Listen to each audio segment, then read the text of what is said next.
Hello everyone. तो अभी हम स्टार्ट करते हैं फिजिक्स का एक सेशन। तो मैं स्क्रीन शेयर करता हूँ, आप देखना। तो ये गाइस यहाँ पे ना फर्स्ट क्वेश्चन हमको दिया हुआ है कि a watch shows the time 3:25 का टाइम एक घड़ी दिखा रही है when seen through a mirror, यानी कि मिरर में उसको देखा गया है जब, है ना। तो the time appeared will be, तो हमको एक्चुअल टाइम बताना है। तो हम पहले ना यहाँ पे बना लेते हैं क्लॉक जैसे।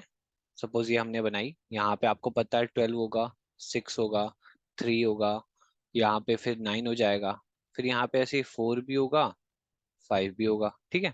ऐसे ही यहाँ पे 7 भी होगा, 8 भी होगा। चलो अभी हमने ड्रॉ कर लिया। अब हमको बताना है 3:25।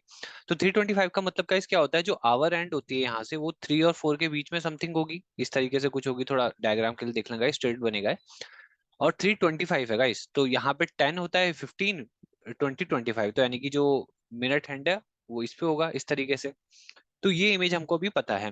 पर ये है मिरर इमेज। तो एक्चुअल इमेज में क्या होगा गाइस, एक्चुअल इमेज में आपको यहाँ पे समझना पड़ेगा किस प्रोसेस को, लेटरल इन्वर्जन को। तो लेटर इन्वर्जन में क्या होता था कि the right side of the object appears to be the left side of the image and the left side of the object appears to be the right side of the image. This change in the side of the object and its mirror image is basically known as lateral inversion. तो ये आपको पूरी story तो पता ही है। तो इस तरीके से हम जब इसकी इमेज बनाएंगे नहीं, जब हम इसका ओरिजिनल प्रोडक्ट बनाएंगे तो कैसा हो जाएगा, कुछ नहीं गाइस। जो यहाँ पे राइट में उसको आप लेफ्ट में ले आओ। यहाँ 9 है, यहाँ 8 है, यहाँ 7 है, यहाँ 6 है सपोज। तो यहाँ से आ जाएगी कुछ निडल यहाँ पे, ये होगी आवर एंड। और ये 5 पे है तो ये 7 पे आ जाएगी, इस तरीके से, है ना। आपको समझ ही आ रहा होगा क्योंकि यहाँ पे ये एक दो मतलब एक दूसरे पे है, तो यहाँ से भी एक दूसरे पे आ जाएगी, इस तरीके से। आप समझ रहे हो ना कैसे इन्वर्ट किया हमने। तो इसको यहाँ पे हम ला गए। अब गाइस ये क्या टाइम हो रहा है, ये 8 बज के कुछ टाइम हो रहा है पहले तो इसका मतलब ए ऑप्शन भी नहीं है, ये भी नहीं है। अब 8:25 है, 35 है। तो गाइस ये क्या हो गया, 30, तो यही हो गया 8:30, ये हो गया 8:35।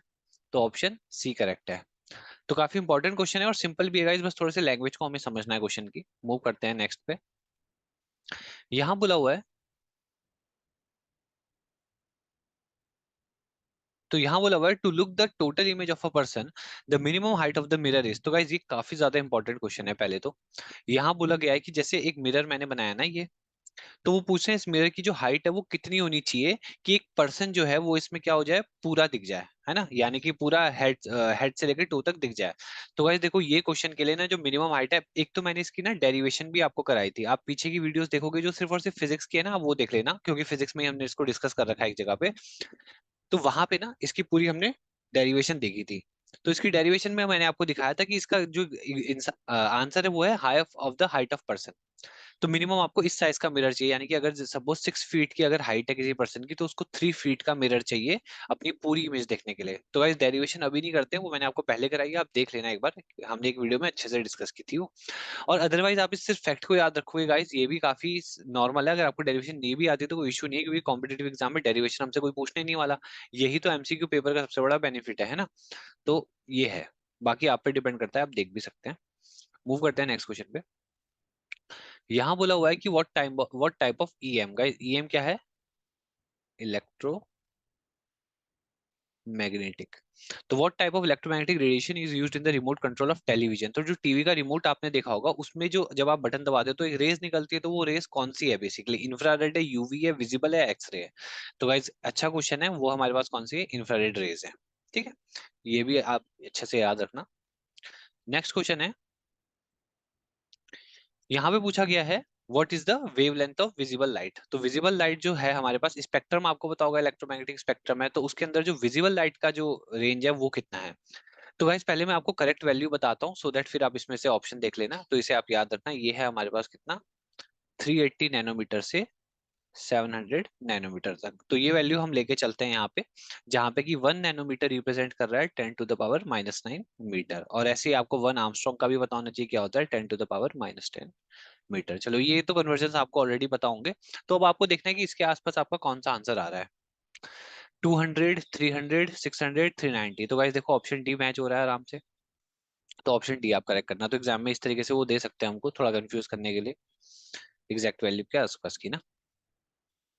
यहाँ बोला हुआ है sun is seen before the actual rise because of. तो गाइज ये क्वेश्चन बेसिकली पहले तो क्या कह रहा है, जैसे क्या होता है ना, ये हमारे पास सपोज हॉरिजॉन है।